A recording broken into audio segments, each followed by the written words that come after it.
حضرت بلال حبشی رضی اللہ تعالیٰ عنہ جب اسلام لے آئے نا تو آپ کو طرح طرح کی تکلیفوں کے اندر کافروں نے مبتلا رکھا۔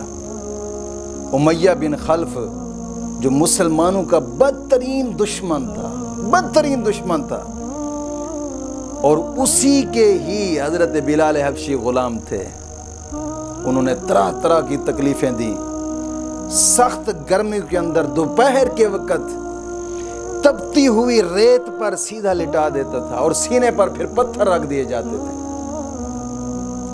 اور پھر تاکہ یہ یہاں سے ہل نہ سکے، یا مر جائے گا یا پھر اسلام سے ہٹ جائے گا۔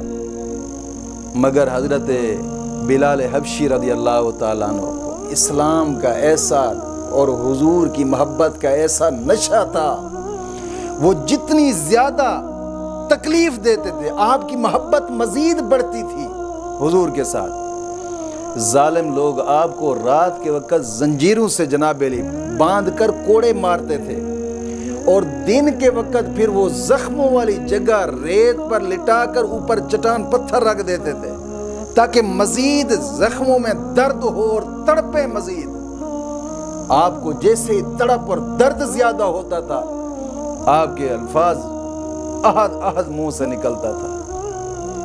اللہ کے ساتھ یاری تھی، محبت اتنی بیٹھ گئی تھی، لفظ احد احد منہ سے نکلتا تھا۔ جتنی تکلیف وہ زیادہ کرتے آپ کا زبان سے ذکر اور زیادہ ہو جاتا تھا۔ وہ کہتے ہیں نا کہ حلق پر تلوار سینے پر جلاد رہے، لب پہ تیرا نام رہے، دل میں تیری یاد رہے۔ جتنی بھی تکلیف دیتے تھے مزید جناب علی ذکر اور بڑھتا تھا۔ ایک مرتبہ حضرت ابوبکر صدیق رضی اللہ تعالیٰ عنہ نے آپ کو تکلیف کے اندر مبتلا دیکھا۔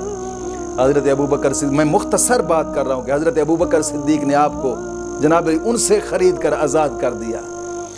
آقا کریم صلی اللہ علیہ وسلم کی بارگاہ میں تشریف لائے، پھر ان کو اس محبت کا صلہ یہ ملا کہ جناب علی پھر جتنی زندگی حضور کے ساتھ گزاری، سفر میں بھی حضور کے ساتھ، حضر میں بھی حضور کے ساتھ، اور پھر مزید صلہ یہ ملا کہ حضور کا مؤذن رہا اپنی زندگی کے اندر۔